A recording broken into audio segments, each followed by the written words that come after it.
दोस्तों, स्वागत है आपका मेरे YouTube चैनल सी टेट गुरु पे।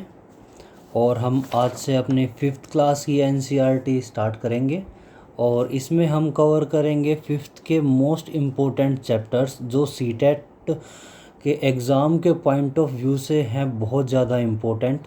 तो ध्यान से इस वीडियो को देखिएगा और इस वीडियो के साथ मैं ज़रूर इसके साथ आपको एक लिंक शेयर करूँगा जिसके अंदर होगी इस पूरे जितने भी चैप्टर्स मैं करवाऊँगा इन सब की PDF बाइलिंगुअल इंग्लिश और साथ साथ में होगी हिंदी। ना तो इंग्लिश वालों को कोई प्रॉब्लम होने वाली, ना होगी प्रॉब्लम कोई हिंदी वालों को। तो आज की हम क्लास स्टार्ट करते हैं और हम बेसिकली आज ये चैप्टर्स को कवर करेंगे। एक इसमें से जो वोल्टेल स्टोरीज़ है इस वाले चैप्टर को हम छोड़ेंगे फ़िलहाल के लिए, क्योंकि ये वाला चैप्टर क्योंकि मैंने PDF है जो आपके एग्ज़ाम मैंने सोचा था कि दिसंबर एंड में जाके होएगा, लेकिन अब की बार जुलाई और अगस्त में होने के चांसेस हो गए हैं। तो अभी हम सिर्फ जो इम्पोर्टेंट चैप्टर्स हैं वही हम कवर करेंगे ताकि आपका सिलेबस हो उसके सारा कवर टाइम पे। और ये चैप्टर बेसिकली आपका हिस्ट्री से रिलेटेड है थोड़ा सा, तो इसलिए आप नॉर्मल भी रीड कर लोगे तो भी काफ़ी है। तो इसमें कुछ ज़्यादा समझाने या समझाने का कोई इम्पोर्टेंट बात या इम्पोर्टेंट कोई चीज़ थी नहीं। और बाकी ये चैप्टर्स हैं इन्हें आज हम अच्छे से करेंगे। तो शुरुआत करते हैं हम अपने पहले चैप्टर जिसका नाम है एवरी ड्रॉप काउंट।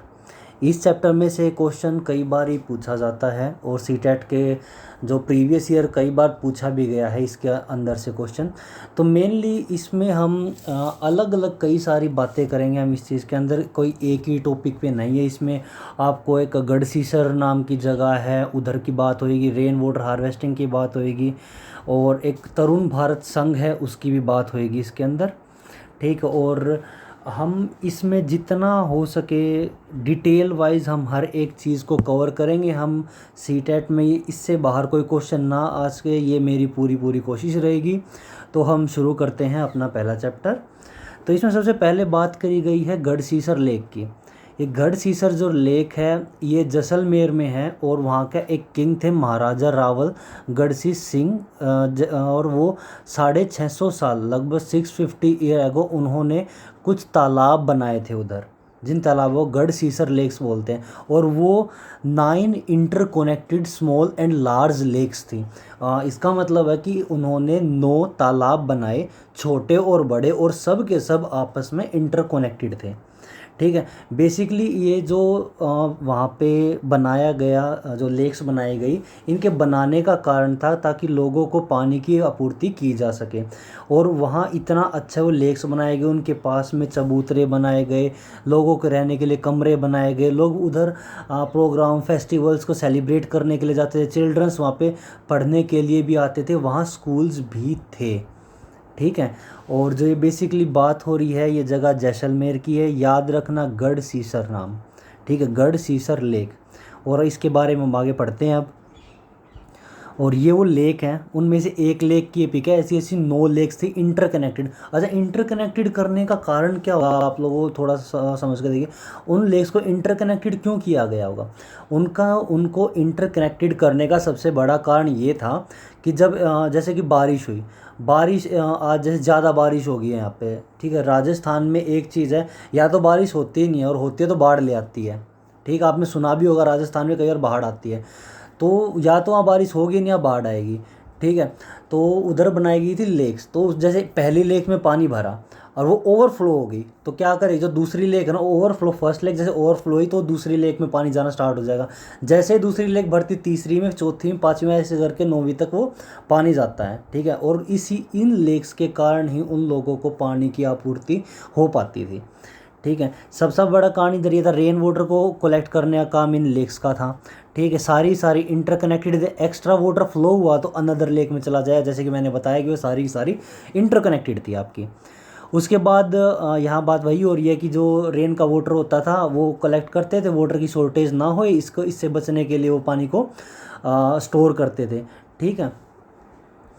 और उसके बाद यहाँ बात हुई है, एक आंखों देखी किसी की अल बिरूनी नाम का एक व्यक्ति है, उसके बारे में यहाँ लिखा गया है। इसमें से आज तक कोई क्वेश्चन तो नहीं पूछा गया है। बट आप इसका स्क्रीनशॉट लेके आप इसको पढ़ सकते हैं। ये उज़्बेकिस्तान से ये आया था और इसने किताब लिखी थी, किताब उल हिंद, ठीक है। उसके अंदर मानसून वर्ड का इसने पहली बार, यानी कि सीजनल रेन के बारे में इसने लिखा था कि भारत में सीजनल रेन, मानसून वर्ड पहली बार यहाँ यूज़ किया गया था। तो हो सकता है अगर आपके क्वेश्चन में ये आए तो आप उसको अटेम्प्ट कर पाएंगे कि भाई अल बिरुइन कौन था, ठीक है। और इसका नाम थोड़ा सा अजीब है, बिरुइन है इसका, बिरूनी नाम है, बिरूनी, ठीक है। अल बिरूनी उज़्बेकिस्तान का था। किताब उल हिंद इसने लिखी थी, जिसके अंदर मानसून वर्ड को पहली बार इन्होंने लिखा था उसके अंदर, और उसका मतलब होता सीजनल रेन, ओके। ये इसमें यही लिखा गया है। और इसके बाद जो ये बताया गया कि वहाँ की जो कारीगरी थी, जो ये बनाए गए थे जितने भी जो गढ़सीसर के लेक्स बनाए गए थे, इनकी कारीगरी इतनी उम्दा थी कि आज के जो इंजीनियर्स होते हैं वो उसे देख के चकित रह जाते हैं कि कैसे रॉक्स को रॉक से जोड़ा गया है, कैसे मेटल पिलर्स को लगाया गया, कैसे हर चीज़ को उस टाइम पे बनाया गया। ये देख के आज के इंजीनियर भी चकित हैं कि उस टाइम पे भी ऐसी टेक्नोलॉजी थी। उसके बाद यहाँ बात हो रही है कि एक ओल्ड लेडी की बात हो रही है जिसका नाम है दारकी बाई, ठीक है। इसमें बेसिकली दो चीज़ों की इसमें वर्णन हुआ है। एक तो दारकी बाई का नाम याद रखना, एक तरुण भारत संघ, TBS जिसे बोलते हैं, तरुण भारत संघ। उसका मेन काम ये है कि वो राजस्थान के अंदर लेक्स बनाते हैं, पॉन्ड्स बनाते हैं, तालाब बनाते हैं, जिससे वाटर को हार्वेस्ट किया जा सके, बचाया जा सके और रीयूज़ किया जा सके पानी को। तो इसके लिए जो इनके में क्या होता था, यहाँ पे एक छोटी सी स्टोरी दी गई है कि एक दारकी माई नाम की औरत थी, एक गांव था, उस गांव के अंदर अलवर डिस्ट्रिक्ट के अंदर एक गांव पड़ता था। उसके अंदर क्या जो वुमेन थे उनका काम डेली का लाइफ का यही था कि घर में साफ़ सफाई करना और जो एनिमल्स के साथ टाइम उनका स्पेंड होता, ज़्यादातर उनकी देखभाल में स्पेंड होता, साथ साथ में उनकी रात भर निकल जाती थी पानी में। और उनके लिए जो सबसे बड़ी प्रॉब्लम थी वो ये थी कि वहाँ के लोग पानी के कारण बहुत ज़्यादा परेशान थे। जैसे ही गर्मियों का मौसम आता, जैसे ही गर्मियों का मौसम आता तो वाटर लेवल जो अर्थ का है वो नीचे चला जाता, और जो उनके कुएं होते थे जिनमें से वो पानी लेते थे वो नीचे चले जाते और उन्हें उस जगह से पलायन करना पड़ता था, और फिर जब पानी आ जाता तो उधर वापस आना पड़ता था। तो इसके लिए जो दारकी माई नाम की एक लेडी है उसने तरुण भारत संघ से रिक्वेस्ट की, उनसे मदद मांगी इस चीज़ से बचने के लिए। तो तरुण भारत संघ ने हेल्प की, उनके वहाँ पे रेन वाटर को स्टोर करने के लिए तालाब बनाए गए और इससे उनकी आपूर्ति हो सकी। और जब पानी उनका वहाँ है तो जो कैटल्स होते हैं, जो उनके मवेशी होते हैं, उन जैसे भैंस है, गाय हैं, उनसे उन्हें दूध भी अच्छा प्रोड्यूस होने लग गया, क्योंकि वो उनके लिए पानी की पूर्ति कर पा रहे थे। और साथ में जो एनिमल्स है वो पानी पी के, भाई अब जैसे हम लोग हैं, हम लोग बिना पानी के नहीं रह सकते, वैसे एनिमल्स भी तो पानी के बिना नहीं रह सकते ना। तो जो उनके मवेशी हैं, जितने भी उनके कैटल्स हैं, तो वो पानी पीते थे, उनकी लाइफ भी बढ़ी, उस कारण से उनका दूध का प्रोडक्शन भी बढ़ा। और ऐसे ही उनकी एक इकोनॉमिक भी उनकी सुधरी, इकोनॉमिक भी उनकी सुधरी कि भाई अगर मिल्क बेचा उससे पैसे आए। बस यही एक छोटी सी स्टोरी है, ठीक है। मेनली इस चीज़ के अंदर एक इनको ये बताना था कि तरुण भारत संघ एक नॉन गवर्नमेंट ऑर्गेनाइजेशन है राजस्थान के अंदर, ठीक है। और जो इनके डायरेक्टर हैं वे हैं राजेंद्र सिंह, ये आपको दिख रहे हैं, ये राजेंद्र सिंह है, ये वो माई है, ओके, जिन्होंने इनसे हेल्प मांगी थी। तो याद रखना वो ऊपर की स्टोरी काम की इतनी नहीं थी, वो सिर्फ एक नॉर्मली थी जिससे भी बच्चे थोड़े से अपने आप को कनेक्टेड कर सके बुक से। मेन चीज़ इसके अंदर ये थी, एक तो जो गढ़सीसर लेक है वो याद रखना, गढ़सीसर लेक किंग महाराजा रावल गढ़सी सिंह जो जैसलमेर के थे उन्होंने बनवाई थी। 9 इंटरकनेक्टेड लेक्स थी, रेन वाटर हार्वेस्टिंग उसका मेन बनाने का कारण था। उसके बाद हमने बात की थी एक जिस बुक लिखी गई थी और किताब का नाम था किताब उल हिंद, जिसके अंदर मॉनसून वर्ड को डिफाइन किया गया था। और उसके बाद तरुण भारत TBS, तरुण भारत संघ, जो कि एक नॉन गवर्नमेंट ऑर्गेनाइजेशन है राजस्थान के अंदर, जो कि जिसके जो डायरेक्टर हैं वे राजेंद्र सिंह, और जिनका मेन काम ये है कि वाटर को हार्वेस्ट करना और जगह जगह पे लोगों की मदद करना, जिन गाँवों में पानी नहीं है वहाँ तक पानी को पहुँचाना, पॉन्ड्स बनवाना, ठीक है। अब हमारा यहाँ से स्टार्ट होता है हमारा next chapter, experiment with water. इस चैप्टर के अंदर वैसे नॉर्मली जो अपनी एनसीईआरटी उसमें ज़्यादा कुछ इतना डिटेल में दे नहीं रखा है, पर इसके अंदर से जो क्वेश्चन पूछे जाएंगे ना वो बहुत इंपॉर्टेंट है। और 4 क्वेश्चन बनते हैं इस वाला जो चैप्टर है इसमें से बनते हैं। एक तो इसमें आप पहली बार या फिर आपने पहले भी सुना होगा, बायोन्सी फोर्स को जानेंगे, आर्किमिडीज़ के प्रिंसिपल को जानेंगे, डेड सी को जानेंगे और डांडी मार्च को जानेंगे। डांडी मार्च का आपको पता होगा, जो महात्मा गांधी ने जो जिसे सोल्ट मार्च भी बोलते हैं, जो गुजरात में वो की गई थी, पूरी पूरी डांडी यात्रा की गई थी। वो जो सोल्ट के ऊपर जो टैक्स लगा दिया गया था अंग्रेज़ सरकार ने, बेसिकली ये उसके रिवोल्ट या फिर उसके हटवाने के लिए, उस कानून को हटवाने के लिए, उस टैक्स को हटवाने के लिए ये मार्च निकाली गई थी। अब हम स्टार्ट करते हैं, इस चैप्टर की शुरुआत करते हैं। शुरुआत में इसने बोला कि कई चीज़ें होती हैं जो पानी में तैरती हैं, कई चीज़ें होती हैं जो पानी में डूब जाती है, ऐसा क्यों? तो यहीं से शुरुआत होती है बायोन्सी, और बायोन्सी आर्किमिडीज़ ने दिया था, और यहीं से शुरुआत हुई आर्किमिडीज़ प्रिंसिपल की।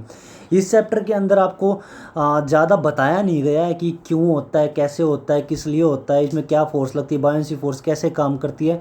ये आपकी जो 9th और 11th क्लास में है ना, वहाँ सबसे ज़्यादा आता है। जो टीजीटी वाले बच्चे हैं उनके चैप्टर में आने की बायोन्सी फोर्स, आर्किमिडीज़ का प्रिंसिपल आने के चांसेस होते हैं। और खासकर केवीएस और डीएसएस भी सीटेट में इतना नहीं होता है इसका, बट फिर भी आपको एक हल्की सी इसकी एक नॉलेज होनी चाहिए, इसीलिए मैंने इसके बारे में थोड़ा सा लिखा है। और आप इसकी एक स्क्रीनशॉट भी ले सकते हो। और इसकी जो परिभाषा है, जो इसकी डेफिनेशन है, वो ये है, every displace water equal to its volume if the displace water is more than the weight of a thing, the thing is float, otherwise it sinks in the water.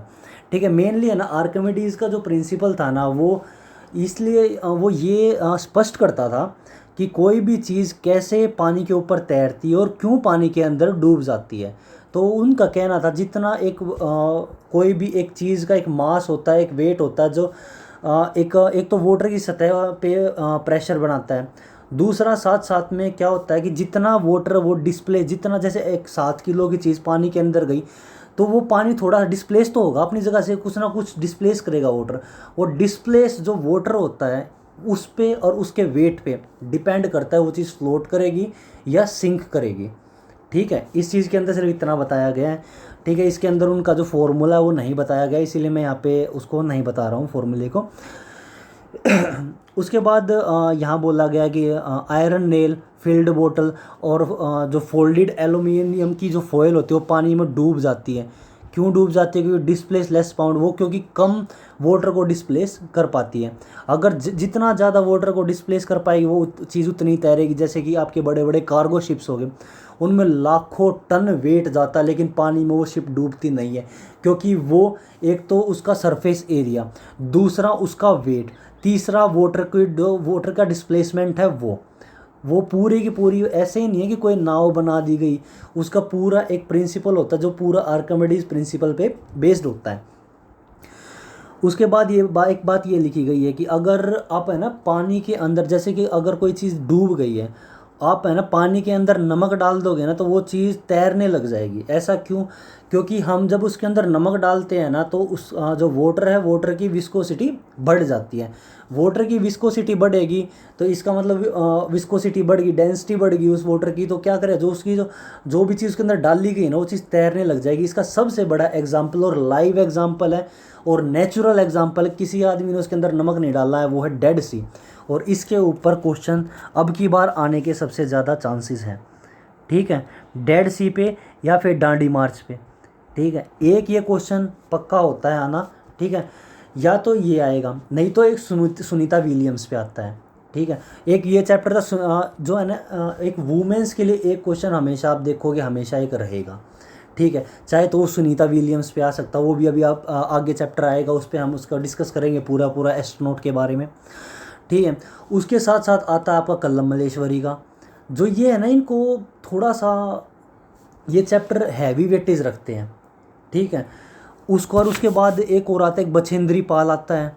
Okay, ये 4 हैं, इनमें से भाई question एक ना एक आएगा, और ये गारंटी होती है कि इनमें से क्वेश्चन आएगा। आज तक सीटेट का कोई पेपर उठा के देख लो जिसके अंदर बछेंद्री पाल, कल्लम मल्लेश्वरी का कोई ना ही पूछा गया हो, या फिर सुनीता विलियम्स के बारे में ना पूछा गया हो आपसे। हमेशा इस पे एक क्वेश्चन हमेशा होता है। या फिर आपका वहीदा प्रिज्म वाला था जो AFMC जो आर्म्ड फोर्स मेडिकल कॉलेज में जो डॉक्टर थी, और साथ में ये 4 वुमेंस के बारे में यहाँ ज़्यादा बात हुई, और इन पे एक क्वेश्चन 101% आएगा। तो अभी बात करते हैं हम डेड सी के बारे में। ठीक है, डेड सी का एक जो सिर्फ ये है कि उसके 1 लीटर पानी में ना 300 ग्राम तक सोल्ट मिलता है। सोच के देखो, 1 लीटर पानी में 300 ग्राम सोल्ट, उस पानी को पिया नहीं जा सकता, वो जहर मान लो उस पानी को तो। ठीक है, लेकिन डेड सी का जो सबसे बड़ी जो जिसलिए माना जाता है, जिस आदमी को तैरना भी नहीं आता ना, वो डेड सी में अगर जंप कर जाए तो वो तैरता रहेगा, वो डूब नहीं सकता उसके अंदर कभी भी। तो ये कई बार क्वेश्चन आगे पीछे करके पूछा जाता है। मेनली इस क्वेश्चन का ऐसे भी पूछ लेते हैं, भी ऐसी कौन सी सी है जिसके अंदर कभी कोई आदमी डूब नहीं सकता, तो वो है डेड सी। ठीक है, फिर दूसरा ये पूछा जा सकता है, डेड सी के अंदर जो वाटर की क्वांटिटी है उसके अंदर सोल्ट की क्वांटिटी कितनी है, तो 300 ग्राम पर लीटर है। और तीसरा पूछ सकते हैं ये कहाँ स्थित है, तो ये ईस्ट जॉर्डन और इजराइल के वेस्ट बैंक ऑफ वेस्ट पे प्रेजेंट है। ठीक है, याद रखना इस क्वेश्चन में अब की बार आने के चांसेस है, किसी ना किसी सेट में ये क्वेश्चन आएगा। उसके बाद ये विस्कोसिटी मैंने आपको बता दिया, अगर भी किसी भी चीज़ की डेंसिटी आप बढ़ा दोगे तो वो विस्कस हो जाएगी वो चीज़। ठीक है, उसका इंटरमोलिकुलर स्पेस जो फोर्स है वो बढ़ जाएगा। और उसके बाद आती है हमारी डांडी मार्च। ठीक है, अभी तक इस पर कोई क्वेश्चन नहीं आया है, ये थोड़ा सा छुपा हुआ हाँ क्वेश्चन है, कभी ना कभी तो ये भी निकल के आएगा। और किसी का नहीं भरोसा आपकी किस्मत कैसी होने वाली है, किया तो अब की बार आ जाए या दिसंबर वाले में आ जाए, क्योंकि वो कोई ना कोई क्वेश्चन वो उठाते हैं जो पिछले सालों में ना आए हों। अगर मैंने आपको वही क्वेश्चन करवा दिए जो पिछले साल में सारे आए हैं, उससे क्या फ़र्क पड़ेगा फिर। वो तो 90% उसमें से एक, अच्छा पिछले आपने 100 पेपर उठा के भी देख लिए, ठीक है, उसमें से आपको क्वेश्चन मिला एक या दो, फ़ायदा क्या हुआ। तो इसलिए आप कंटेंट को पढ़ो, जितना आप कंटेंट को पढ़ोगे उतनी आपकी नॉलेज बढ़ेगी। अगर आपके पास नॉलेज है तो आपसे कोई क्वेश्चन बच नहीं सकता। ठीक है, अब बात करते हैं हम यहाँ पे डांडी मार्च की, जिसे हम साल्ट मार्च भी बोलते थे। और जो ये बेसिकली हुआ था साल्ट पे, जो ब्रिटिश गवर्नमेंट थी उन्होंने टैक्स लगा दिया था, और ये नॉन वायलेंट प्रोटेस्ट था। ठीक है, और ये हुआ इसलिए था कि जो बेसिक नीड्स थी ना, फूड्स की बेसिक नीड थी, वहाँ पे ये लगा लो कि साल्ट इतनी सस्ती चीज़ को इतना महंगा करके बेचा जा रहा था, जबकि प्रोड्यूस हमारा खुद का इंडिया कर रहा है, हमारे ही लोग प्रोड्यूस कर रहे हैं और हमारे ही लिए उसे उच्च दामों पे ख़रीद पा रहे हैं। ठीक है, तो इसीलिए प्रोटेस्ट हुआ था कि साल्ट के ऊपर कोई भी टैक्स नहीं लगना चाहिए, इसलिए डांडी मार्च किया गया था। ये 12 मार्च 1930 को हुआ था। ठीक है, याद रखना ये 12 मार्च 1930 को हुआ था, और ये डेट यहाँ पे मेंशन की भी हुई है। और ये कहाँ से स्टार्ट हुआ था, साबरमती जो आश्रम है ना, वहाँ से ये विलेज डांडी तक हुआ था। ठीक है, कहाँ से स्टार्ट हुआ था, went from Sabarmati ashram to the village of Dandi. Okay, Dandi एक सी कोस्ट के पास प्रेजेंट एक विलेज है। ठीक है, वहाँ तक। और सबसे बड़ी बात, ये peaceful challenge against the Britain colony था। इसमें कोई भी हंगामा नहीं, कोई भी कोई लड़ाई झगड़ा नहीं, सिर्फ एक जो पीसफुल था। ठीक है, और नॉन वायलेंट था, और ये सक्सेसफुल भी रहा था, और ये महात्मा गांधी जी की वजह से सक्सेसफुल हो पाया था। उसके बाद ये मैंने कुछ एनसीईआरटी के क्वेश्चन इसमें डाल रखे हैं। ये नॉर्मल सी चीज़ है कि भाई एम्प्टी बाउल जो कटोरल होता है, आफ्टर पुटिंग उसमें सैंड बॉल्स डाल दिए, क्या वो तैरेगा या डूब जाएगा, नेल ऑफ पिन डूब जाएगा, मैस्टिक। और ये दो चीज़ें इसलिए दे रखे, ये चीज़ हम गैस कर रहे थे और होता ये है। ये छोटे बच्चों के लिए, पर इनमें से कई बार क्वेश्चन उठ के आ जाता है कि बोतल फुल ऑफ वाटर पानी में तैरेगी या नहीं तैरेगी, तो नहीं तैरेगी भाई। एल्यूमिनियम फॉयल है, ठीक है, वो तैरेगा या नहीं तैरेगा, वो तैरेगा क्योंकि हल्का है और उसका सरफेस एरिया बड़ा। अगर एल्यूमिनियम की हार्ड बॉल बना दी जाए, कई सारे एल्यूमिनियम को रोल करके उस हार्ड बॉल बना दे, वो डूब जाएगा। ठीक है, उसके बाद ये कई चीज़ें दे रखी है, आप इनको पढ़ सकते हो। और ये जो PDF होगी, या तो टेलीग्राम के लिंक से कनेक्टेड, मैं इस पर लिंक डाल दूंगा जो कि डिस्क्रिप्शन में आपको प्रेजेंट होगा, या आप आज मैं टेलीग्राम के ऊपर अपना सीटेट गुरु के नाम से एक चैनल लॉगिन करके उसे स्टार्ट करूँगा आज से, और उस पर आज तक की सारी PDF भी डालूँगा, आपको सारी की सारी PDF वहाँ से मिल जाएंगी। ये क्वेश्चंस आप खुद से करके देखेंगे तो बेटर है, और ये अच्छे क्वेश्चंस आने के चांसेस होते हैं। ठीक है, ये रियल में ये क्वेश्चन आए हुए हैं, इसीलिए मैंने ये डाल रखे हैं। कंटेंट आपको मैंने ऊपर पढ़ा दिया, नीचे ये क्वेश्चन दे दिए हैं आपको। ठीक है, जो इसमें एक है ना थोड़ा सा पढ़ाने वाली चीज़ है, वो ये है जो जैसे कि शुगर है, सोल्ट है, उनको आप अलग कैसे करो? अगर पानी के अंदर आपने नमक मिला दिया, क्या आप उसको अलग कर पाओगे? शुगर मिला दिया, वो तो घुल जाएगा, वो कैसे अलग हो पाएगा? हो सकता है क्या वो अलग? वो हो सकता है अलग।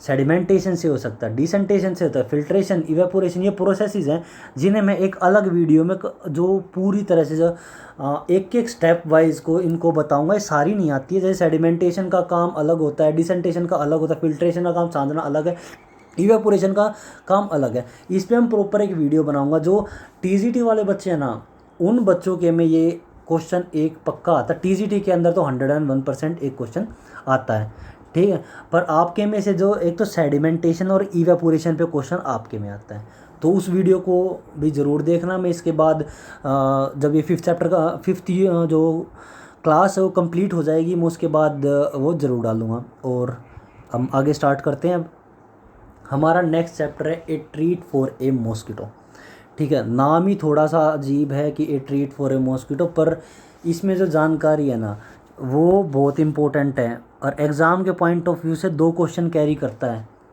और हाँ, पक्का करता है, चाहे वो बात आ रही हो केवीएस की, ठीक है, चाहे वो बात हो डीएसएसबी की, ठीक है, चाहे वो बात हो आपकी सीटेट की, ठीक है।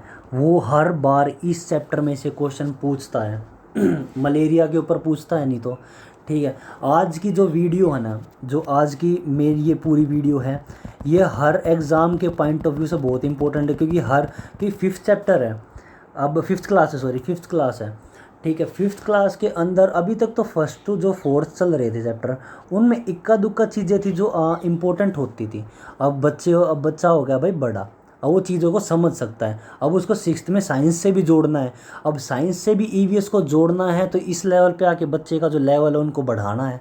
अगर बच्चे का लेवल उन्हें बढ़ाना है तो चीज़ें भी थोड़ी सी हार्ड देनी होंगी, ताकि उन जो अपनी जो सोचने की वो क्षमता वो बढ़ा सकें, अपनी थिंकिंग है उसको क्रिटिकल कर सकें, ठीक है। इसके लिए इस जो 5th क्लास होती है ना, ये बहुत मेन और बहुत क्वेश्चंस इसे हर चैप्टर्स में से क्वेश्चंस बनते हैं।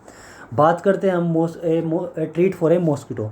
इस चैप्टर के अंदर है ना बेसिकली मलेरिया की बात हो रही है। बेसिकली इसमें 2 चीज़ों की बात होएगी। एक तो मलेरिया की बात होएगी, मलेरिया कैसे होता है, ठीक है, सिम्टम क्या क्या और बचा कैसे जाता है, प्रिकॉशंस क्या क्या होती हैं। उसके बाद इस चैप्टर के अंदर आई बात अनीमिया की, ठीक है। अनीमिया से बचने के लिए क्या क्या करना होता है, ये 2 हैं इसके अंदर। और मलेरिया की एक दवाई है क्विनीन, उसके बारे में, इसके सिनकोना ट्री से वो कैसे एक्सट्रैक्ट की जाती है उसके बारे में। सबसे पहले हम इसमें बात करते हैं कि जो मलेरिया ये किसने डिस्कवर किया। तो ये बात करते हैं, इसमें आता रोज़, जो हमारा एक रोनाल्ड रोज़ है, जिन्होंने डिस्कवर किया था मलेरिया को, ठीक है। उन्होंने पता लगाया था कि फ़ीमेल मॉस्किटो के बाइट करने से मलेरिया होता है, ठीक है। और हाईएस्ट अवार्ड मिले थे उन्हें इस चीज़ के लिए, which is Nobel prize of medicine, okay. उन्हें नोबल प्राइज़ ऑफ मेडिसिन मिला था इस चीज़ के लिए।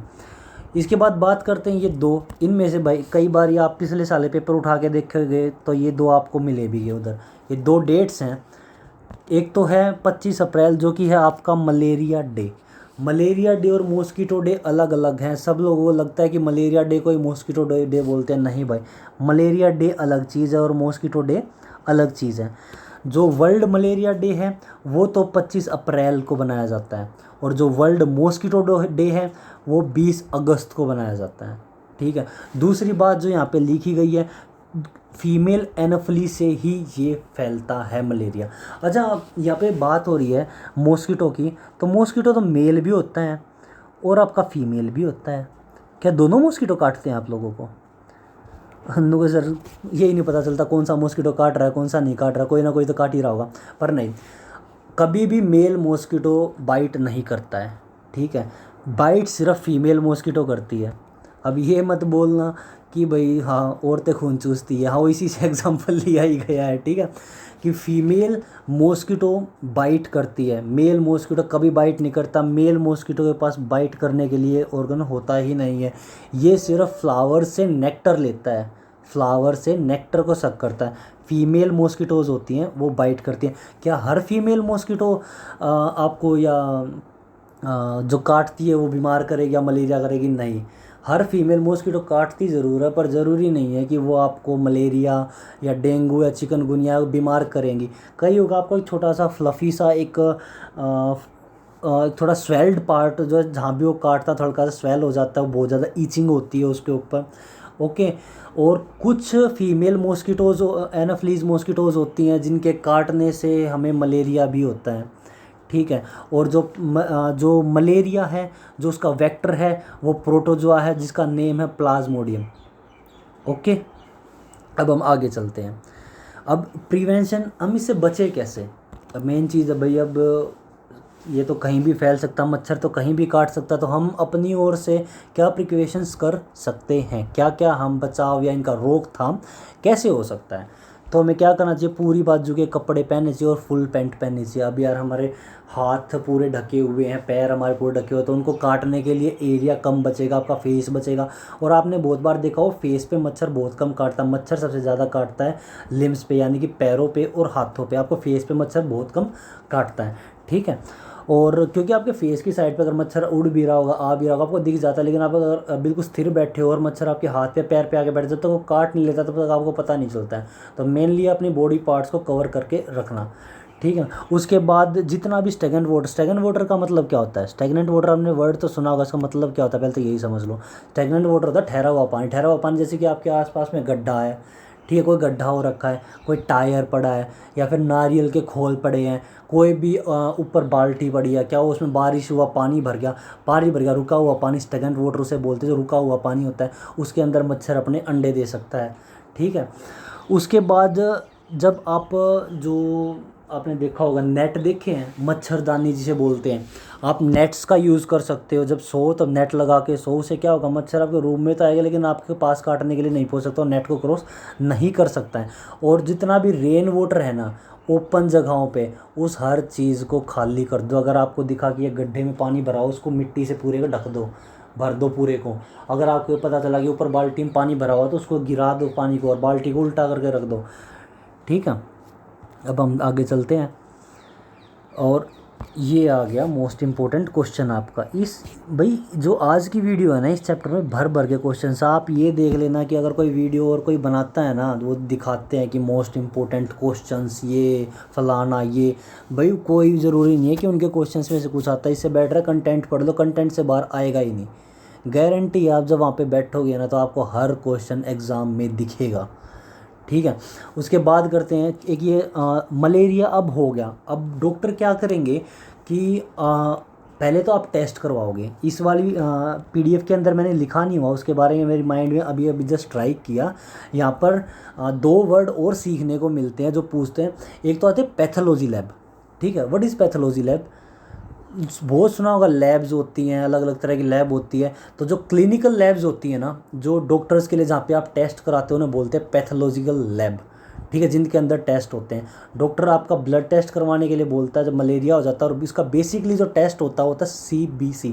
ठीक है। वो मैंने नीचे इसमें उसके बारे में भी मैंने लिख रखा है, CBC के बारे में, जिसके अंदर आपका जो ब्लड काउंट है ना वो देखा जाता है कि आपकी प्लेटलेट्स कम हो रही हैं या नहीं हो रही हैं। क्योंकि मलेरिया, डेंगू, चिकनगुनिया तीनों ही ऐसी डिसीज़ हैं जो, और तीनों की तीनों मॉस्किटो बोर्न हैं, और तीनों ही के कारण आपकी जो प्लेटलेट्स हैं वो गिरती हैं। ठीक है। अगर प्लेटलेट्स गिर गई तो आपका इम्यून सिस्टम कमज़ोर पड़ जाएगा। अगर आपका इम्यून सिस्टम कमज़ोर पड़ गया तो फिर वो जो वायरस है वो आपकी बॉडी पे ज़्यादा से ज़्यादा अटैक कर पाएगा, और जितना उसका आपके ऑर्गन्स को नुकसान पहुंचा सकता है। ठीक है। तो इसके लिए एक ड्रग का यूज़ किया जाता है, क्विनिन ड्रग का।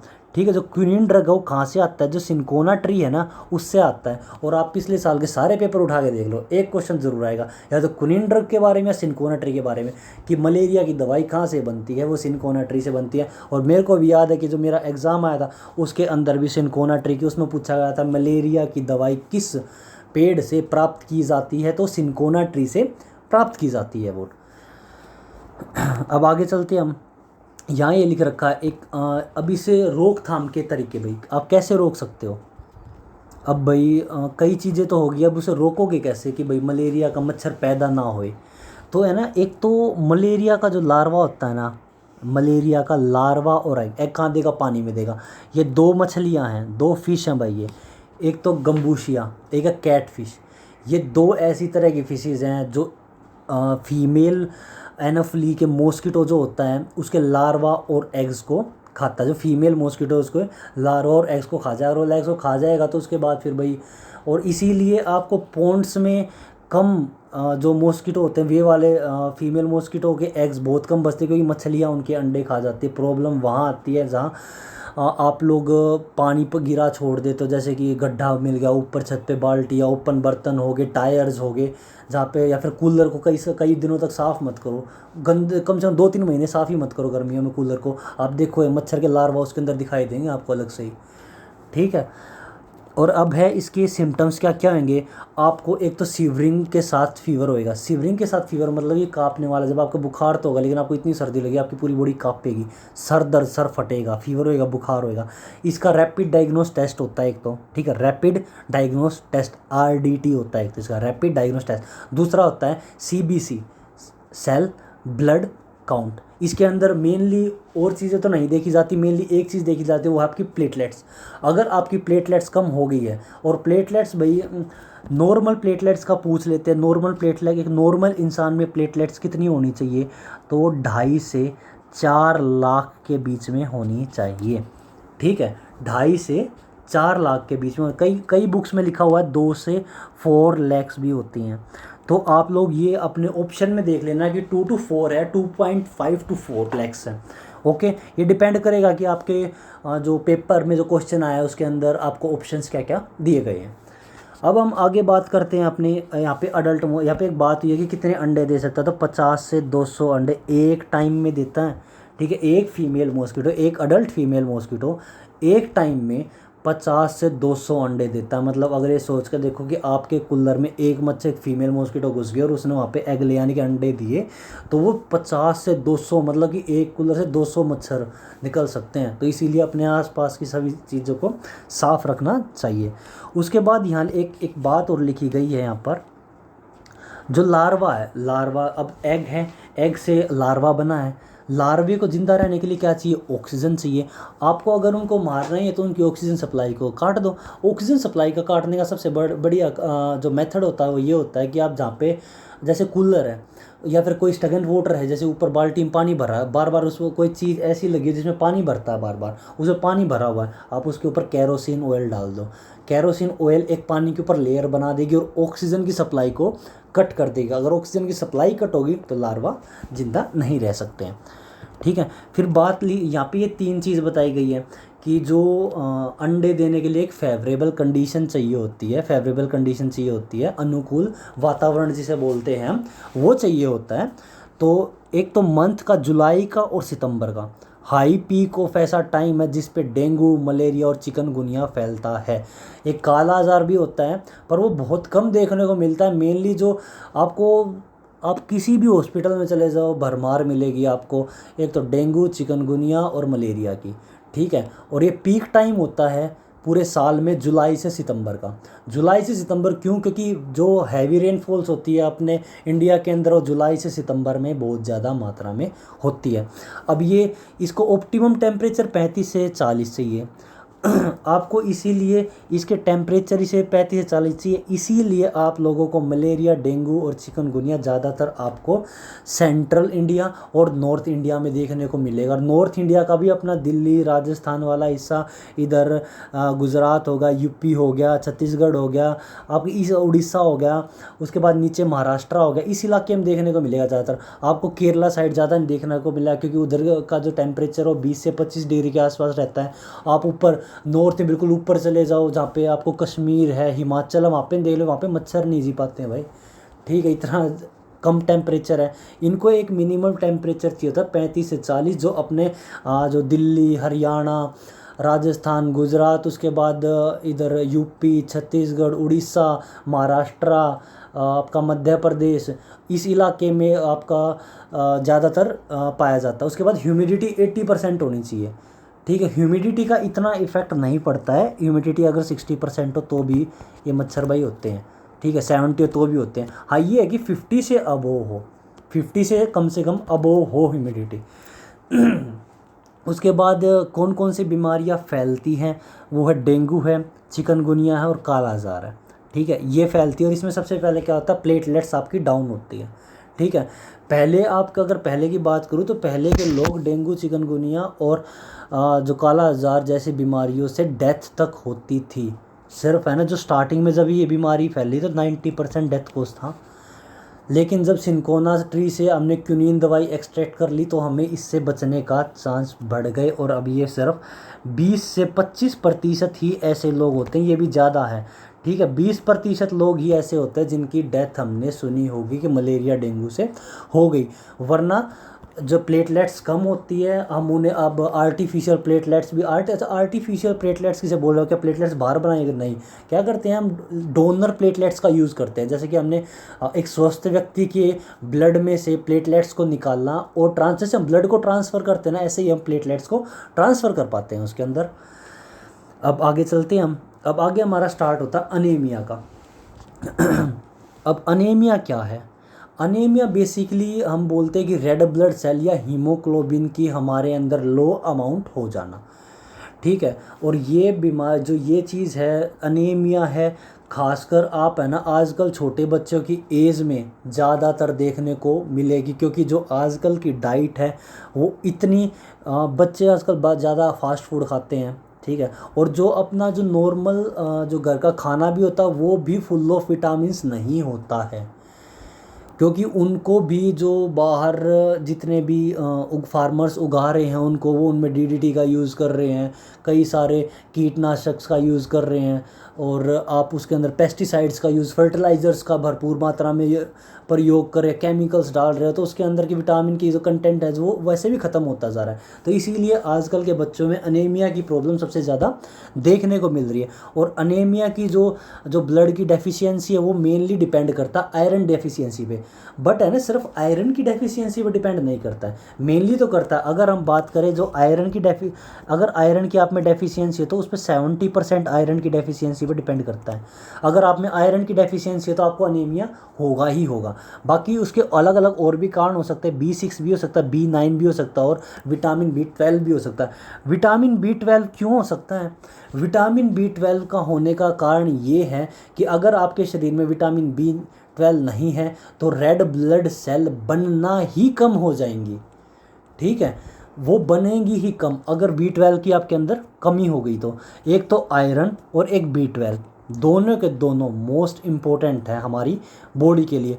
और इसमें फिर यहाँ नीचे दिया गया है कि डॉक्टर क्या सजेस्ट करता है। एक तो वो आयरन की टैबलेट्स देता है, वो आपकी 40 to 45 डेज़ की वो टैबलेट्स देता है, ठीक है। कई अगर mg ज़्यादा है तो 30 डेज़ की भी देता है, लेकिन 30 डेज़ तक तो वो देता ही देता है। साथ में वो सजेस्ट करता है आपको कि आप जगरी यानी कि गुड़, आंवला, आंवला आपको पता है क्या होता है, आंवला क्या होता है आपको पता होगा, और ग्रीन लीफ वेजिटेबल्स खाएं, जिससे आपका आयरन जो नेचुरली है वो इंक्रीज़ कर सकता है। इसीलिए डेली है ना जो जगर यानी गुड़ या फिर एक आंवला, अगर आपको लग रहा है कि आपके अंदर अनीमिया है या फिर आयरन डेफिशिएंसी है या फिर आपको लग रहा है कि विटामिन B6 और B9 की कमी हो सकती है। B12 तो आपको नहीं मिलेगा आंवला से, ठीक है। B12 तो आपको लगभग नॉन वेज होता है उससे मिलता है, जैसे एग्स हो गया, उसके बाद आपका मीट हो गया। पर हाँ, वेज में आप इसे मिल्क से या फिर मिल्क के जितने भी प्रोडक्ट्स हैं ना, मिल्क के जितने भी प्रोडक्ट्स हैं उनसे आप कंज्यूम कर सकते हैं। जैसे आपका दूध हो गया, कर्ड यानी दही हो गया, उसके बाद आपका पनीर हो गया, टोफू हो गया, तो आप मिल्क प्रोडक्ट्स या फिर आपका घी हो गया, उससे भी आप विटामिन B12 को अपने अंदर पूर्ति या कंज्यूम कर सकते हैं। और आज की वीडियो थोड़ी सी लंबी हुई, क्योंकि एक तो इसके अंदर का जो चैप्टर्स हैं वो बहुत ज़्यादा इंपॉर्टेंट है और आप लोगों के पास टाइम वो बहुत कम है।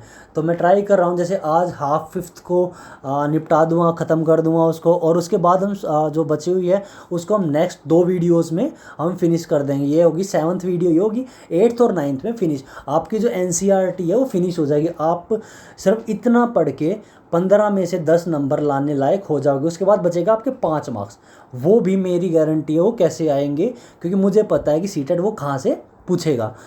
कुछ टॉपिक्स हैं जो इससे थोड़े अलग है, जो कि 6th की NCERT और 7th की NCERT में है। मैंने पिछली वीडियो में भी आपको बताया था कि 6th और 7th की कुछ इंटरकनेक्टेड टॉपिक्स हैं जो 5th और 6th को जोड़ते हैं, पर वो टॉपिक्स के नेम 6th में दे रखे हैं और बच्चों को लगता है हमने 5th तक पढ़ लिया लेकिन हमारे पूरे मार्क्स नहीं आ पा रहे। उसका सबसे बड़ा कारण यही है। उसके बाद एक टॉपिक है जिसके अंदर आपको ट्रेन पे एक क्वेश्चन 101% आता है। ट्रेन पे एक क्वेश्चन आता है, उसके अंदर टाइम दिया होता है कि एक ट्रेन दिल्ली से इस टाइम चली है और वो दो जो शुक्रवार को चली है, शनिवार को, मंडे को वो ट्रेन सुबह 5 बजे जाके पहुँचे, तो टोटल टाइम बताओ। या आपको स्पीड दे देंगे, ये ट्रेन की स्पीड ये थी और वहाँ इतने दिन में, जैसे कि आपका जो फॉर्मूला होता है डिस्टेंस बाई टाइम होता है, उसके बेस्ड सारे न्यूमेरिकल्स आते हैं। वो एक क्वेश्चन 101% रहता है एक क्वेश्चन का, ठीक है। तो वो भी मैं प्रॉपर एक वीडियो में पूरा कंप्लीट करूँगा। चलो हम स्टार्ट करते हैं। हमारा नेक्स्ट तो है अप यू गो। बेसिकली है ना, इस चैप्टर के अंदर जो पूरी स्टोरी है ना वो बिछेंद्री पाल की है। आपने बिछेंद्री पाल का नाम सुना भी होगा, ठीक है। बिछेंद्री पाल जो थी उन्होंने पीक है जो एक 8,900 मीटर सबसे हाईएस्ट माउंटेन की एवरेस्ट है, वहाँ पे पहुँचने वाली पहली भारतीय महिला थी, ठीक है। तो बिछेंद्री पाल बेसिकली ये पूरे का पूरा चैप्टर उनके अराउंड है। सबसे पहले इस चैप्टर में बताया गया है कि भाई बिछेंद्री पाल जो है वो किस इंस्टीट्यूट में गई, फिर उन्होंने वो कब सेलेक्ट हुई, उसके बाद उन्होंने कब वहाँ चढ़ाई की, कब वो पहुँची, तो इसके बारे में चैप्टर में पढ़ेंगे और काफ़ी इम्पोर्टेंट चैप्टर है, ठीक है। वहीदा प्रिज्म, बिछेंद्री पाल, कल्लम मल्लेश्वरी और उसके बाद सुनीता विलियम्स, 4 वुमेंस की बात 5th क्लास तक हुई है। आज तक का रिकॉर्ड है सीटेट ने, एक ना एक वुमेन का नाम पूछा है इन चारों में से ही।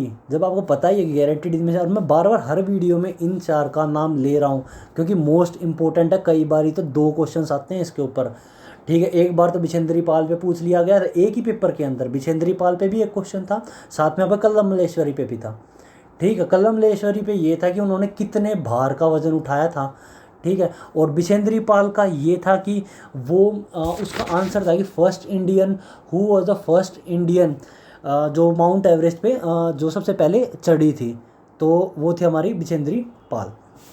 तो अब हम स्टार्ट करते हैं अपने इस चैप्टर को। तो सबसे पहले उस इंस्टीट्यूट के बारे में बताया गया कि Nehru institute of mountaineering NIM, जो कि उत्तरकाशी में प्रेजेंट है, ठीक है। और उसके बाद हम पढ़ेंगे कि जो वहाँ के गाइड कह लो, टीचर कह लो, डायरेक्टर कह लो, वो थे ब्रिगेडियर ज्ञान सिंह। कौन थे? ब्रिगेडियर ज्ञान सिंह थे।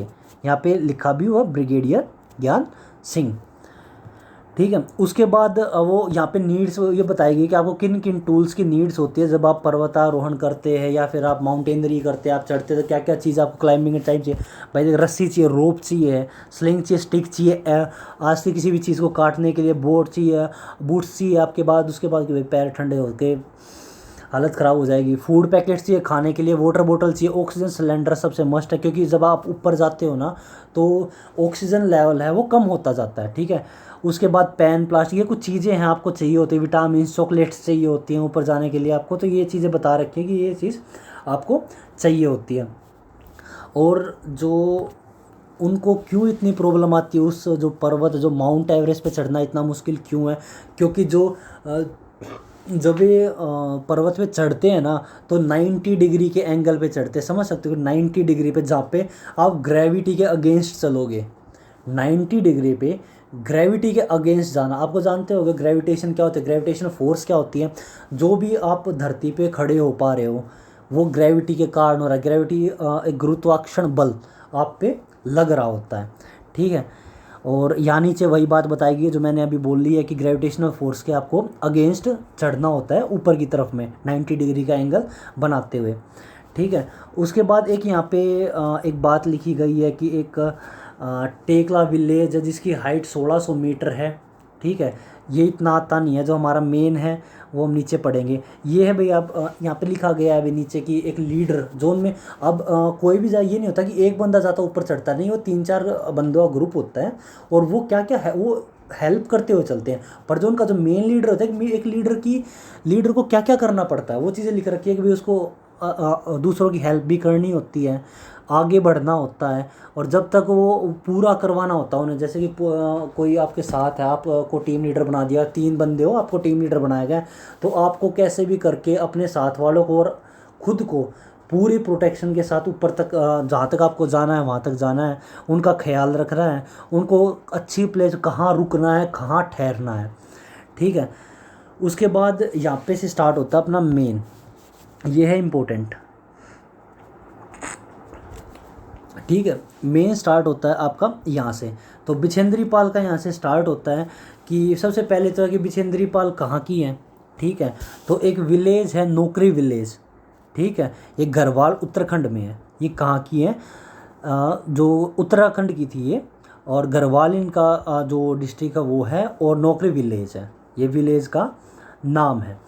उसके बाद जैसे जैसे ग्रू ओल्ड, थोड़ी सी बड़ी हुई, तो इन्होंने ज्वाइन किया NIM को। और NIM क्या था, Nehru institute of mountaineering Uttarkashi. ठीक है, और जो इनके गाइड थे वो कौन थे, ब्रिगेडियर ज्ञान सिंह, जो कि डायरेक्टर भी थे, NIM के डायरेक्टर भी थे। ठीक है, उन्हें ट्रेन किया गया। उसके बाद ये डेट ज़रूरी इसलिए है क्योंकि उन्हें माउंट एवरेस्ट पे चढ़ने के लिए टीम मेंबर के तौर पे सेलेक्ट किया गया 1984, यानी 1984 में बिछेंद्री पाल को as a team member mount Everest पे चढ़ने के लिए सेलेक्ट किया गया। ओके, और अब ये वो डेट है जिस दिन वो दुनिया की सबसे ऊंची चोटी बोल लो, जो हमारा माउंट एवरेस्ट है, जो नेपाल इसलिए बोला जाता है क्योंकि जो माउंट एवरेस्ट की सबसे ऊंची, माउंट एवरेस्ट तो अपने भाई इंडिया में भी स्टार्ट हो जाता है, तो वहाँ क्यों नहीं बोला, वो नेपाल जो सबसे ऊंची चोटी है ना, वो नेपाल की तरफ है। तो ये टाइम है, it was 7 minutes past of clock in afternoon of 23rd May when the Bichendri Pal stepped on the peak of 8,900 meter high mountain Everest, also called सागरमत in Nepal. Okay, और ये टाइम कई लोगों को समझ में नहीं आ रहा होगा कि 7 minutes past of a clock का मतलब क्या होता है। तो इसका मतलब होता है कि वो 23 तारीख को दोपहर के 1:07 पर, ठीक है, जो 7 minutes past 1 o'clock, या देखो 7 minutes past मतलब 7 मिनट हो चुके हैं। एक ये कभी भी और एग्जाम्स में क्वेश्चन पूछ लिया जाता है कि इसका मीनिंग क्या होता है, इसमें तो नहीं पूछा जाता, लेकिन जैसे आपका DSS भी हो गया, उस चीज़ में एज ए GK में ये क्वेश्चन पूछ लिया जाता है कि व्हाट इज़ द, या फिर आपका रीजनिंग का क्वेश्चन ये ज़्यादा बनता है आपका, जैसे KVS है उनके अंदर ये क्वेश्चन ज़्यादा पूछा जाता है कि what is the meaning of 7 minutes past 1 of clock in afternoon of 23 में। तो इसका पूरा बनता है, देखो यहाँ पे लिखा गया 1 क्लॉक, 1 क्लॉक का मतलब 1 बज गया, आफ्टरनून होगा तो वो चीज़ PM की होगी, यानी कि दोपहर की होगी।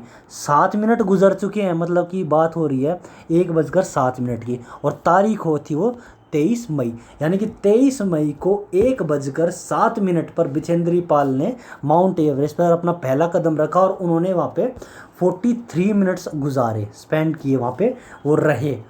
ठीक है, उसके बाद और जब इन्होंने ये कारनामा कर दिखाया तो बिछेंद्री पाल भारत की पहली ऐसी महिला पर्वतारोही बनी जिन्होंने माउंट एवरेस्ट पे चढ़ाई की और पीक पे पहुंची, और पूरे वर्ल्ड की ये 5वीं। अब ये मैं सोच रहा हूँ यहाँ पे 5th वूमेन लिखा है और यहाँ फर्स्ट लिखा है। इंडिया की पहली वूमेन थी, लेकिन वर्ल्ड की 4 और महिलाएं थी जो ये काम कर चुकी थी। भारत की पहली महिला ये थी, और वर्ल्ड की 5वीं महिला पर्वतारोही जिन्होंने माउंट एवरेस्ट को फतेह किया था। तो अब नीचे यहाँ पे से जो भैया थोड़े से मैंने एक्स्ट्रा दिए हैं, और ये बहुत इंपॉर्टेंट हो जाते हैं। इसका चाहे आप स्क्रीनशॉट लेना था तो स्क्रीनशॉट ले लो, इस वाले एरिया खासकर। मैं इसको थोड़ा सा करने की ट्राई करता हूँ कि एक में आ जाए आपके, एक ही स्क्रीन में शॉट में आ सकें, तो नहीं आ नहीं पाए क्योंकि हिंदी और इंग्लिश वो दोनों में लिख रखा है, तो इस कारण से दोनों आ नहीं पा रहे हैं एक के अंदर। और आज की वीडियो थोड़ी सी लंबी हुई क्योंकि हम जल्दी सिलेबस करने की ट्राई कर रहे हैं, तो हम 3 ही वीडियो में पूरी 5th को फिनिश करेंगे। ठीक है, बहुत बड़े बड़े चैप्टर्स हैं और सीखने को बहुत कुछ है इन चैप्टर्स के अंदर, इसीलिए आज की वीडियो थोड़ी सी लंबी है, थोड़ा सा टाइम कंज्यूमिंग है, पर मार्क्स पक्का मिलेंगे। ठीक है, उसके बाद first man who climbed the Everest, तो यहाँ पे फर्स्ट मैन जिसने चढ़ा वो है। उसके बाद फर्स्ट वूमेन कौन थी, उनका नाम है। फर्स्ट इंडियन, जो पहला इंडियन कौन था जो चढ़ा था, पहली इंडियन वूमेन तो बिछेंद्री पाल थी, और जो फर्स्ट मैन थे ना जिन्होंने जो माउंट एवरेस्ट पे चढ़े थे वे थे अवतार सिंह चेमा। ठीक है, जो 20 मई 1965 को चढ़े थे, याद रखना कम चढ़े थे, 20 मई 1965 को सबसे पहले first Indian man who climb the mount Everest. Okay, उसके बाद ये फ़ोटोज़ दी गई हैं, कुछ ये विजेंद्र पाल की फ़ोटो है यहाँ पे इधर, ठीक है। इधर से स्टार्ट होता है हमारा चैप्टर सुनीता इन स्पेस, जो कि एक ये मोस्ट इम्पोर्टेंट चैप्टर बन जाता है, क्योंकि एक क्वेश्चन वही मैं फिर से बात रिपीट करूँगा तो इससे हमारा टाइम भी वेस्ट होएगा। पर याद रखना कि ये मोस्ट और मोस्ट से भी पहले वेरी मोस्ट चैप्टरों में से एक है, very very very most important chapter है ये, ठीक है। वीआईपी चैप्टर लगा लो इनको, तो ये 4 वीआईपी हैं, गारंटी है। चाहे कोई भी शिफ्ट आ जाए सीटेट की, कोई भी शिफ्ट आ जाए, एक क्वेश्चन तो 101% आना ही आना है वो इससे, और इस कंटेंट से बाहर कोई क्वेश्चन पूछेगा भी नहीं, ये कोई और अलग क्वेश्चन नहीं बनता, आपको अलग से कुछ भी पढ़ने की ज़रूरत नहीं है, इसमें आपकी हर एक चीज़ को पूरी तरह से कवर होती है। अब बात करते हैं हम थोड़ा सा फास्ट चलेंगे इस वाले के अंदर, ताकि थोड़ी सी हम और जल्दी कंप्लीट कर पाएँ, क्योंकि वीडियो बहुत लंबी होती है, करीबन 1 घंटे के करीबन तो ये वीडियो होने को हुई है, तो ज़्यादा टाइम ना कंज्यूम हुए, इसके लिए हम ट्राई करेंगे कि हम जल्दी इस वीडियो को ख़त्म कर सकें। तो हम स्टार्ट करते हैं सुनीता विलियम्स से, ठीक है। यहाँ पे लिखी गई है एक बात, Indian born American astronaut of USA navy officer. ये यहाँ पे ये वर्ड क्यों लिखा गया है इसे समझने की कोशिश करो। इंडियन बोर्न अमेरिकन मतलब इंडिया में बोर्न हुई, लेकिन एस्ट्रोनॉट बनी अमेरिका में जाके, और जो यूएस नेवी है उसमें एक ऑफिसर के पद पे भी थी, ठीक है। तो इंडियन बोर्न अमेरिकन से आप कंफ्यूज मत हो जाना कि जो सुनीता विलियम्स थी वो इंडियन थी या ऑस्ट्रेलियन थी, ठीक है। तो वो इंडियन बोर्न थी और अमेरिकन एस्ट्रोनॉट थी, ठीक है। और इनका जन्म हुआ था 19 सितंबर 1965 में, ठीक है। और सुनीता विलियम्स के जो आदर्श, जो हम बात करें, जो कल्पना चावला थी, जो अपनी भारत की ही जो थी, वो इनकी आदर्श, मतलब जो सुनीता विलियम्स हैं वो उनके आदर्श थे, उनके पदचिन्हों पे वो चले थे, ठीक है। अब सबसे बड़ी बात ये थी कि इन्होंने 321 दिन स्पेस में गुजारे थे। आप सोच सकते हो, आप लोग एक घर में 321 दिन यानी लगभग 1 साल ना गुजारो, ये लगभग 1 साल स्पेस में गुजार के आई थी, ठीक है। जो सुनीता विलियम्स थी 360 किलोमीटर धरती से 360 किलोमीटर दूर स्पेस में ये रही थी। और जो इनका स्पेस शटल जो लॉन्च हुआ था वो 9 दिसंबर 2016 को लॉन्च हुआ था, ठीक है। उसके बाद ये 9 दिसंबर 2016 को स्पेस में थी, और उसके बाद इन्होंने इंडिया विज़िट किया, वहाँ से तुरंत आते ही इंडिया वापस आए, और इंडिया में ये सितंबर 2007 को आए, जहाँ पर वो आकर बच्चों से मिले। और देखो यहाँ पे एक बात लिखी गई है, उन्होंने फुलफ़िल किया कल्पना चावला के ड्रीम को। यहाँ पे भी देखो ये लाइन बोली गई है, ये कल्पना चावला के ड्रीम को पूरा किया था सुनीता विलियम्स ने, ठीक है। याद रखना इस बात को, सुनीता विलियम्स और कल्पना चावला अलग अलग हैं। कई लोगों को तो इनको डिफ्रेंशिएट करने में ही प्रॉब्लम हो जाती है, पर सुनीता विलियम अलग है और कल्पना चावला अलग है। कल्पना चावला पहले गई थी, सुनीता चावला बाद में गई थी, ठीक है। सुनीता विलियम्स बाद में गई थी। और जो सुनीता विलियम्स थी वो उनके आदर्श थे कल्पना चावला, वो उनके ड्रीम को फुलफ़िल करना चाहती थी। वो यहाँ इंडिया में वापस आई, बच्चों से मिली, ठीक है। उसके बाद उन्होंने भाई एक ये बात लिख रखी है, ये एक नॉर्मल सी फालतू की बात है, ग्रेविटेशनल फोर्स के कारण हम लोग धरती पे चिपके रहते हैं, और हमारी जो धरती है वो गोल्ड की जैसा स्फीयर है, ठीक है। और इसके बाद ये इम्पोर्टेंट हो जाता है, पूछने के चांसेस हैं, ये पूछा नहीं है, आप इसका स्क्रीनशॉट ले सकते हैं कि पहला जो डॉग भेजा गया था वो लाइक का डॉग था, चिंपैंजी हैम को भेजा गया था, पहला ह्यूमन इनको भेजा गया था, फर्स्ट जो वूमेन थे वो वेल्टन थे उनको भेजा गया था, फिर मून पे पहले नील आर्मस्ट्रॉन्ग ने पहला कदम रखा था, पता है आपको। और फर्स्ट इंडियन स्पेस कौन था? राकेश शर्मा 2 अप्रैल 1984 में पहली बार स्पेस में गए थे। इंडियन स्पेस मतलब जो अपने इसरो से जो भेजे गए थे। और जो हमारी फर्स्ट इंडियन वूमेन थी वो थी हमारी कल्पना चावला, जो कि 1997 में गई थी, ठीक है। जो सबसे पहले जो फर्स्ट वूमेन छोड़ोगे, सबसे पहले जो अपने जो 1984 में तो राकेश शर्मा गए थे, ठीक है, जो इंडियन थे, जो मेल मतलब मैन थे। लेकिन फर्स्ट इंडियन वूमेन बनी थी कल्पना चावला 1997 में, जो गई थी उधर। फिर ये दिखाया गया है कि वेलाइका डॉग है, चिंपैंजी ये गए थे, नील आर्मस्ट्रॉन्ग हैं, राकेश शर्मा है, ठीक है, कल्पना चावला, सुनीता विलियम्स, इनकी फ़ोटो भी दिखी है। यहीं से एक क्वेश्चन अराइज होता है, एक छोटी सी बात लिख रखी है तो उसको मेरे को क्लियर करना बहुत ज़रूरी हो जाता है। यहाँ पे एक बात बोली गई है, a scalar has a mag, कि एक स्केलर क्वांटिटी और वेक्टर क्वांटिटी के बीच में लोगों को डिफ्रेंशिएट करना नहीं आता, ठीक है। ये मेरे को कमेंट करके ये बात बोली गई थी कि सर स्केलर क्वांटिटी और वेक्टर क्वांटिटी में क्या फ़र्क होता है, ठीक है। तो स्केलर क्वांटिटी वो क्वांटिटी होती है जिसका मैग्नीट्यूड तो हो लेकिन डायरेक्शन ना हो। मतलब ऐसी कोई चीज़ जिसका मैग्नीट्यूड, जिसका मास, जिसका कोई ना कोई कुछ हो, जिस मैग्नीट्यूड हो पर कोई डायरेक्शन ना हो, और जिसका मैग्नीट्यूड भी होता है और डायरेक्शन भी होता है, वो है वेक्टर, ठीक है। जैसे आपके डिस्टेंस हो गया, distance, speed, mass, energy, density, power, length, area, time, temperature, work, ये सब आपकी स्केलर यूनिट्स हैं, ठीक है। और बात करते हैं वेक्टर यूनिट्स की, और वेक्टर यूनिट्स को आप पहचान भी सकते हो। आपने ये देखा होगा जैसे कि वेलोसिटी है, वेलोसिटी एक वेक्टर यूनिट है, तो वेलोसिटी के ऊपर एक डायरेक्शन होती है। फोर्स होगी, फोर्स के ऊपर आपको डायरेक्शन मिलेगी, मतलब कि इस साइड में यानी कि लेफ़्ट टू राइट फोर्स वो जो भी है वो लग रही है। और अगर एफ़ की डायरेक्शन ये है तो वो बता रहा होता है कि जो आपकी जो फोर्स की डायरेक्शन है वो लेफ़्ट है। तो ये है आपकी velocity, weight, acceleration, force, impulse, pressure, आपकी मोमेंटम, ग्रेविटी, ड्रैग फोर्स, हर एक चीज़ आपकी वेक्टर यूनिट है। विदाउट डायरेक्शन आप इसको बता ही नहीं सकते हो कि आपका किस साइड या किस डायरेक्शन में आपकी फोर्स लगी है। अब आप फोर्स से ही एक एग्जांपल ले लो, आप फोर्स का ही एक एग्जांपल ले लो। जैसे कि ये बॉक्स है और हैवी बॉक्स है ये, ठीक है, ये एक हैवी बॉक्स है।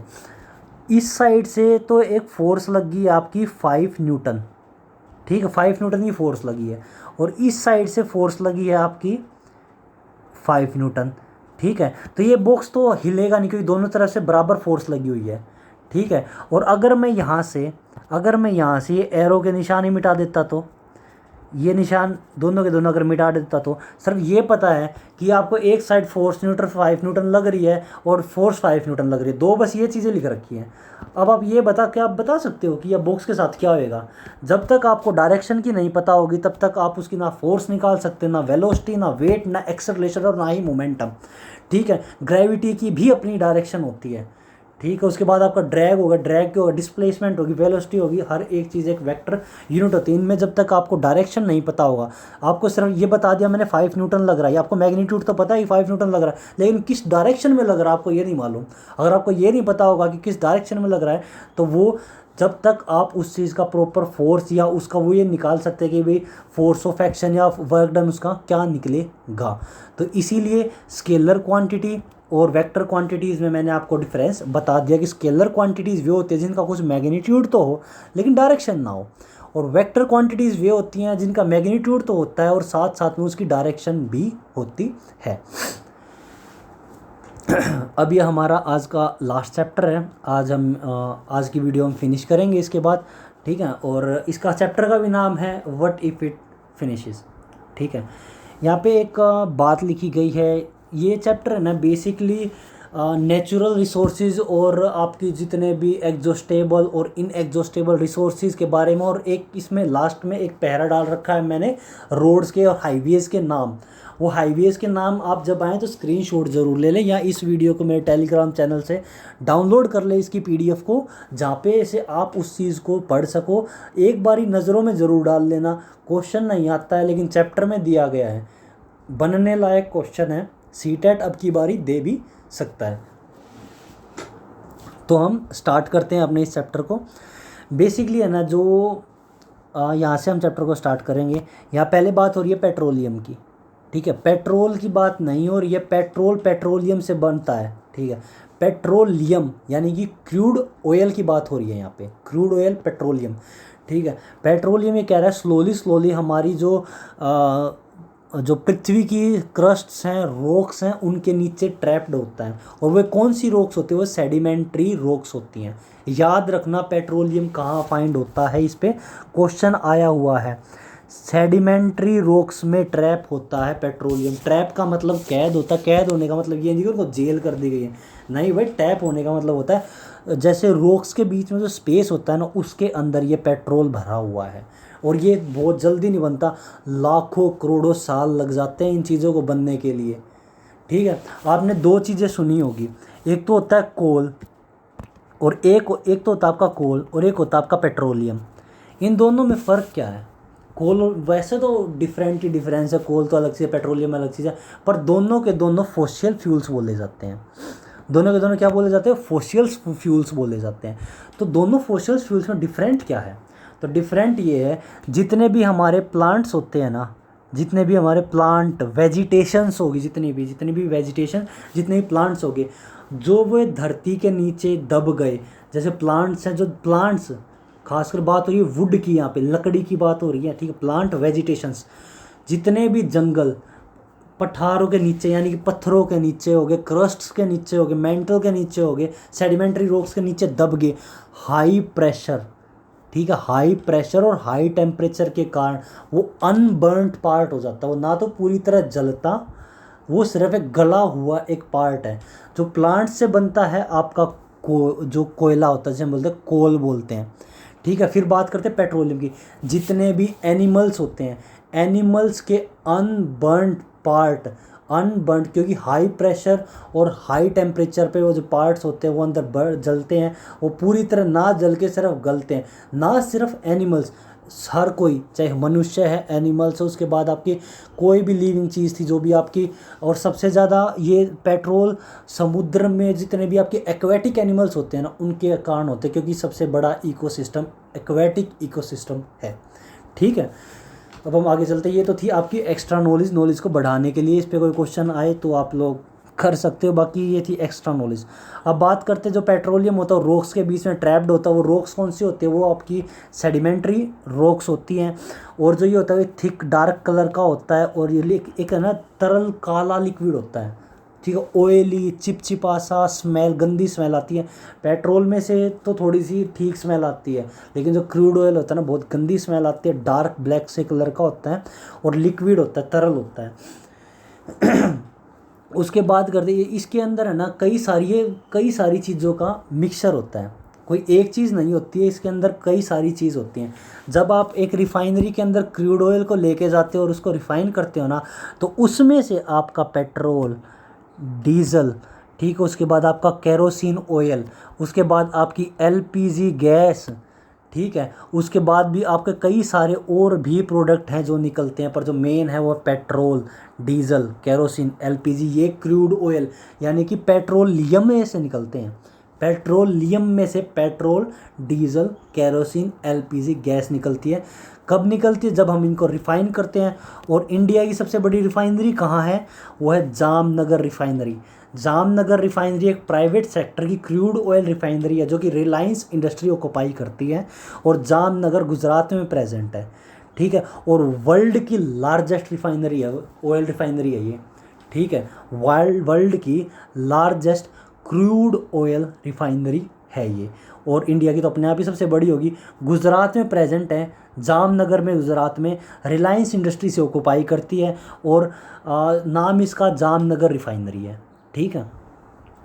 इसके बाद हम बात करते हैं, ये मैंने बताया था आपको कि उसमें से केरोसिन निकलता, डीजल निकलता, पेट्रोल निकलता, इंजन ऑयल निकलता है, एयरक्राफ्ट का फ्यूल भी वहीं से निकलता है।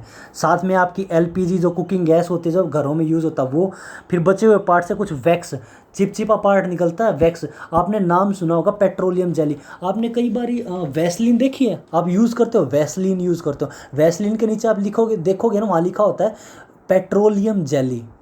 आप कभी भी देखना वैसलीन के नीचे, जो आप घर में यूज़ करते हो ठंड में, वैसलीन के नीचे लिखा होता है it is a product of A petroleum. Okay, it's a petroleum product. Petroleum product मतलब पेट्रोल में से कुछ वैक्सी चीज़ निकलती है, ठीक है, वो हम यूज़ कर पाते हैं, ठीक है। उसके बाद आपका कोल तार निकलता है। जब आपका हम रोड बनाते हैं, रोड के ऊपर आपने कई बार देखा होगा, पहले यूज़ करते थे हम कोल तार का, अब कोल तार का इतना यूज़ नहीं करते हैं, पहले कोल तार का यूज़ होता है। आपने पहले देखा होगा, पहले तो रोड बनाने से पहले ज़मीन को पूरी का साफ़ करते हैं, ठीक है, उसके ऊपर तो मोटे मोटे पत्थर्स डालते हैं, पत्थरों के ऊपर एक काला सा सब्सटेंस, एक लिक्विड डालते हैं, ठीक है, लिक्विड को डालते हैं। फिर जो बिजली होती है, बिजली के अंदर भी हम तो तारकोल को मिलाते हैं, जिसे हम रोड बनाते थे, ठीक है। उसके बाद इसमें से कुछ प्लास्टिक बनाने में भी काम आता है। आपकी पीवीसी ले लो, वो भी एक पेट्रोलियम प्रोडक्ट है। पेंट में तो पेट्रोल सबसे ज़्यादा यूज़ होता है, क्योंकि आप घरों में आप पेंट बनाने में भी यूज़ होता है। उसके बाद आप केरोसिन ऑयल का यूज़ भी करते हो पेट्रोल को उसको लाइट करने के लिए। उसे थोड़ा सा, अगर आप थोड़ा सा पेंट को पतला करना चाहते हो, उसके अंदर थोड़ा सा केरोसिन ऑयल डाल देते हो, या जिसे हम बोलते हैं तारपीन का तेल डाल देते हैं। ठीक है, तारपीन का तेल होता है, वो प्रोडक्ट पेट्रोलियम प्रोडक्ट नहीं है। तारपीन का ऑयल वो एक नेचुरल प्रोडक्ट है। ओके, ये है पेट्रोलियम प्रोडक्ट जिसे हम रिफाइन करके निकालते हैं, जैसे केरोसिन ऑयल। केरोसिन ऑयल को बैन कर दिया गया, उसकी जगह हम तारपीन ऑयल का यूज़ करने लगे। केरोसिन ऑयल क्योंकि सरेआम मिलने लग गया था, और कई सारी डेथ जो सेगमेंट्स थी वो होने लग गई थी कि लोगों अपने आप को जलाना शुरू कर दिया था डाल के। ठीक है, ये सबसे इसीलिए जो केरोसिन ऑयल है उसको बैन कर दिया गया और तारपीन ऑयल का यूज़ करने लगे। ठीक है, उसके बाद आती है यहाँ पे नेचुरल रिसोर्सेज की। और ये वीडियो बस अभी 5 या 10 मिनट में ख़त्म होने वाली है, ज़्यादा हम इसको और बड़ी नहीं खींचेंगे। हम इस चैप्टर को जल्दी ख़त्म करें, जल्दी फिनिश करेंगे। ठीक है, बात हो रही है नेचुरल रिसोर्सेज। नेचुरल रिसोर्सेज क्या होते हैं?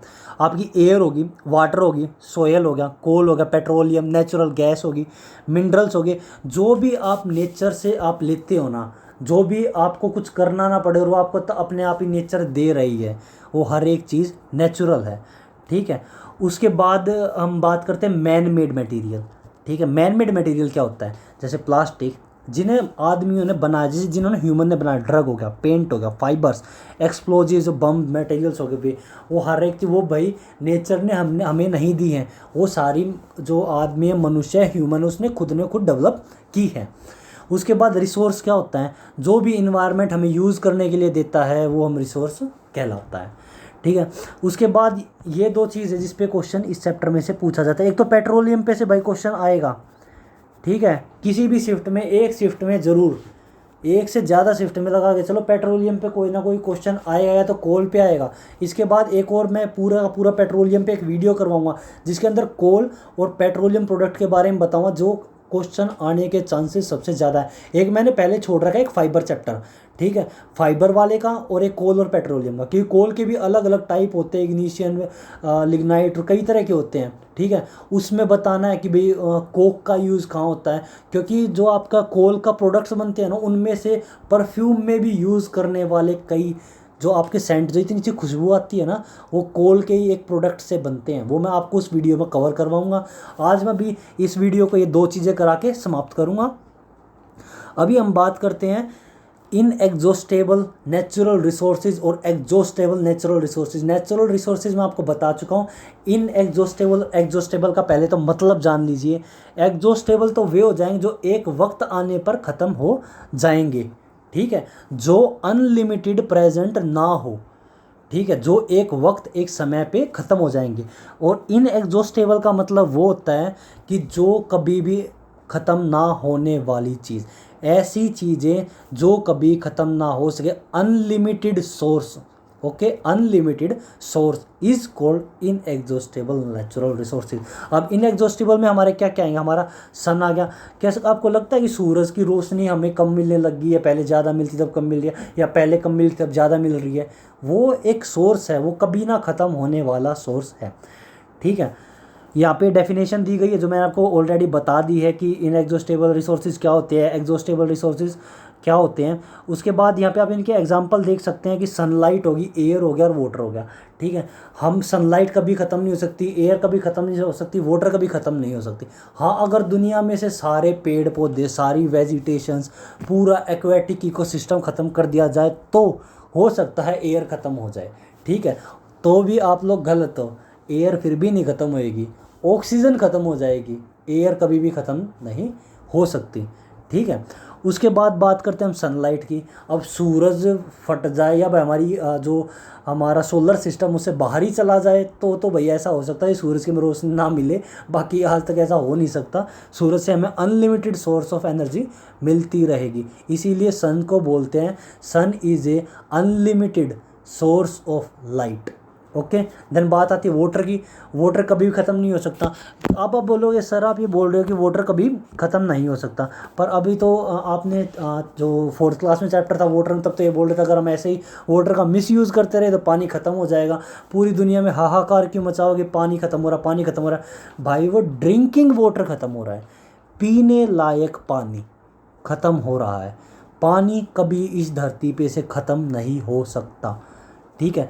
पीने लायक पानी की कमी है जिसे हम पी सकते हैं। समुद्रों में 90 से लेकर 97% के आसपास समुद्रों में पानी है, पर उसे पी नहीं सकते। इतना सोल्टी, इतना हार्ड, इतना उसके अंदर मैग्नीशियम और कैल्शियम हार्डनेस इतनी है, उसे हम पी के कंज्यूम ही नहीं कर सकते उस वाटर को।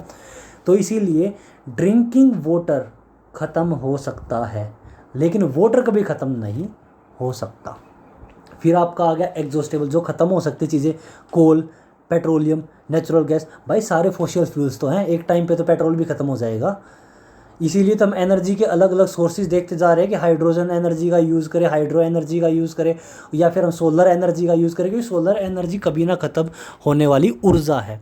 ओके, अब हम नीचे चलते हैं। यहाँ पे बात की गई है फॉसिल फ्यूल्स की, जो मैंने आपकी स्टार्टिंग में ही बता दिया था कि फॉसिल फ्यूल्स क्या होते हैं। आप इसकी डेफिनेशन को याद कर सकते हैं ऐसे: the natural fuel formed from the remaining of a living organism buried under the earth long ago are called fossil fuels.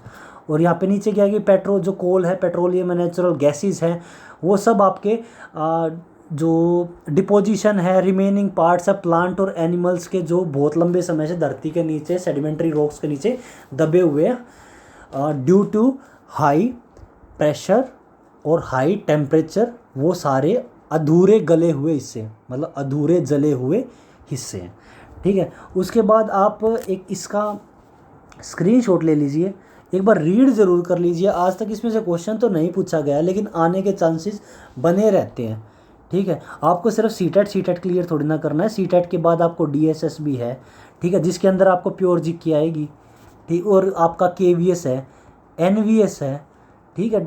CTET तो सिर्फ एक शुरुआत होती है, ठीक है, सीटेट एक शुरुआत है। अपनी तैयारी को आज से ही करके चलो। ये क्वेश्चन आने के चांसेस बनते हैं आपके उनकी जीके में, पर ये हिस्सा उसमें दिया गया है, तो आप एज ए ज़्यादा इम्पोर्टेंट तो नहीं, आप एक बार इसको रीड कर लें, ठीक है। तो आज की ये वीडियो आज हम समाप्त करते हैं, और थोड़ी सी लंबी हो गई है वीडियो। आज हमने लगभग आधी जो 5th क्लास है उसे हमने कवर किया है। तो आप देखते रहिए मेरे इस YouTube चैनल को, और हम जल्दी मिलेंगे मेरी नेक्स्ट वीडियो में। जय हिंद, जय भारत।